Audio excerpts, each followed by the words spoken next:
Shalom, selamat pagi dimanapun Bapak Ibu berada. Saya berdoa biar ada pagar kasih karunia Tuhan yang melingkupi kita. Ada Tuhan yang menjadi gunung batu kita yang tidak akan pernah goyah turun-temurun untuk selama-lamanya. Saya berharap lewat pribadi kita yang fokus membangun hidup yang berkenan dan menyenangkan Tuhan, itu bisa berdampak sampai pada keturunan ketiga dan keempat. Kita tahu ketika Adam dan Hawa jatuh dalam dosa, tanah yang mereka pijak itu menjadi terkutuk. Dan Yesus datang untuk memulihkan supaya setiap pribadi kita menjadi berkat. Tanah yang kita injak, kantor-kantor di mana kita ada, sekolah-sekolah, kampus, dimanapun kita berada, ada damai, ada kebaikan, kemurahan Tuhan yang terjadi atas hidup kita. Karena itu penting kita fokus membangun kehidupan kita. Karena itu saat teduh kita kembali kita pelajari, kita baca dari kitab Bilangan pasal 15 ayat 17 mulai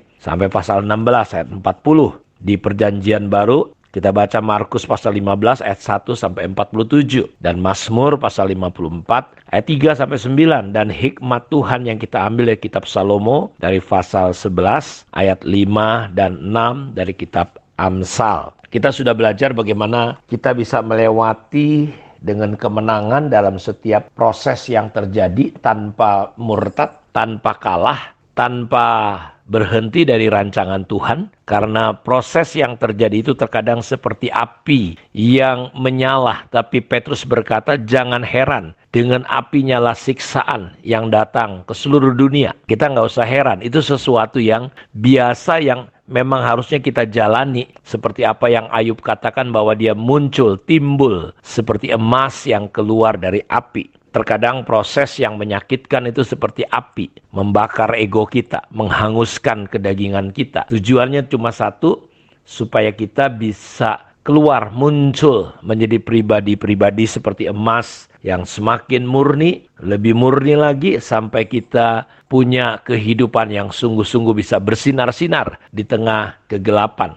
Kita sudah belajar bahwa untuk bisa memenangkan setiap proses itu kita perlu mengenali kebenaran dengan benar. Kita perlu mengenali diri kita. Kita perlu mengenali panggilan kita. Karena itu hari ini kita ingin belajar bahwa kita perlu mengenali alasan kita ada di dalam dunia ini sehingga kita bisa kuat, bisa tetap teguh menghadapi apapun yang terjadi.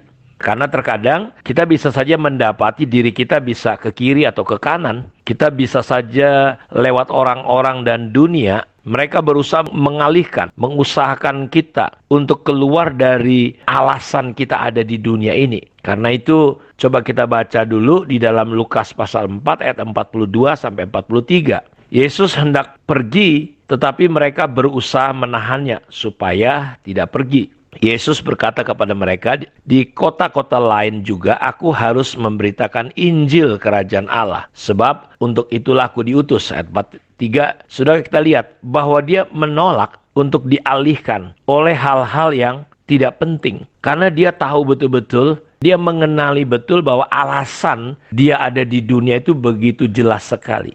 Walaupun pada masa itu orang coba mengalihkan dia. Ketika Yesus berangkat ke satu tempat yang sunyi, tetapi orang banyak mencari dia, lalu menemukannya dan berusaha menahan dia, supaya jangan meninggalkan mereka. Bahkan mereka ingin mengangkat Yesus menjadi raja, karena alasan bahwa Yesus melakukan mujizat untuk mereka, memberi makan mereka roti. Tapi Yesus berkata bahwa di tempat yang lain, aku harus memberitakan Injil Kerajaan Allah. Lihat, sebab untuk itulah aku diutus. Sebab untuk itulah aku diutus. Jadi dia tahu alasan hidup di dunia ini. Kalau saudara tidak mengenali alasan saudara, walaupun ada orang menahan dia, dia tetap berjalan. Kalau kita nggak ngerti, ini yang gawat dalam hidup kita. Kita sering menyimpang ke kanan atau ke kiri. Bahkan kita sering meninggalkan alasan kita ada di dunia ini. Yesus berkata, di kota lain, di desa-desa lain, aku harus memberitakan Injil. Untuk itulah aku diutus. Jadi Tuhan Yesus menolak untuk dialihkan oleh hal-hal yang melarikan dia dari alasan dia ada di dunia ini. Jadi kita perlu berfokus, dan ini yang bisa menolong kita melewati proses yang menyakitkan, bisa menang. Kita harus berfokus pada apa yang harusnya kita fokusin. Ini menjadi konsentrasi Yesus, saudaraku. Dan kita juga harusnya berkonsentrasi, berfokus. Dan Yesus mengerti ini. Semua orang berusaha menghentikannya, menginterupsinya. Semua orang punya rencana untuk Yesus mengikuti keinginan mereka. Mereka punya plan B untuk Yesus. Tetapi Yesus menjawab, maaf, aku harus terus bergerak maju mencapai tujuanku. Dia terus melakukan dengan mantap yang dia tahu apa yang Allah mau lakukan, yaitu memberitakan Injil Kerajaan Allah. Dia tekun, dia gigih, dia fokus, dan dia tidak tergoyahkan oleh apapun juga. Jadi ketika satu hari ada 30 hal yang harus kita kerjakan di meja kita harus membersihkan meja itu dan mengerjakan satu hal saja. Setelah kita selesai memilih dan mengerjakan, saudara, apa yang harusnya kita kerjakan, hal lainnya itu tidak menjadi penting. Jadi saudara, kita tidak boleh mengejar dua hal di dalam fokus kita. Kita harus fokus pada yang terpenting, paling penting, yaitu alasan kita ada. Alasan kita diselamatkan.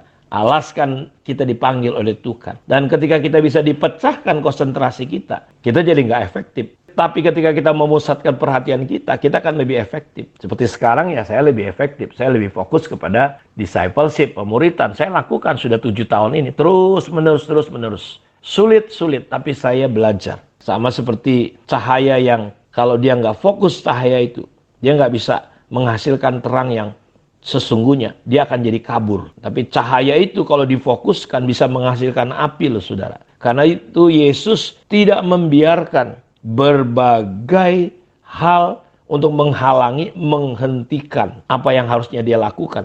Dia berkonsentrasi pada alasan.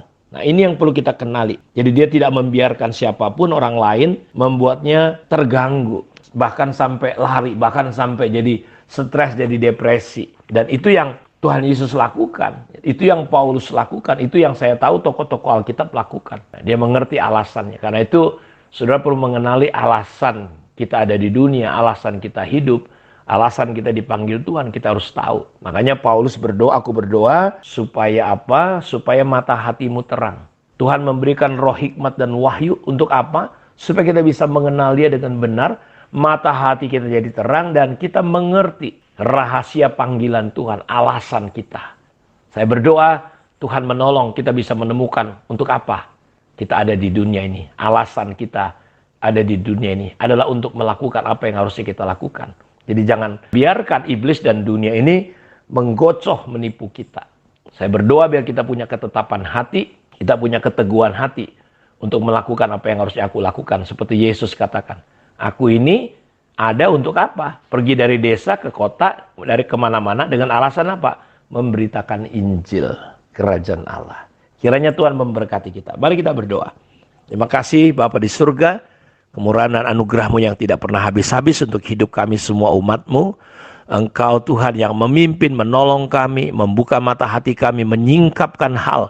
Sehingga kami tidak melakukan apa yang harusnya kami lakukan dan tidak kami lakukan. Kami tahu alasan kami ada di dunia ini. Berkati semua anak-anak-Mu dengan pengertian, pengenalan akan Kristus yang lengkap, yang utuh, yang sempurna atas hidup kami. Terpujilah Engkau Bapa. Dalam nama Yesus kami berdoa. Amin. Tuhan memberkati kita semua. Shalom.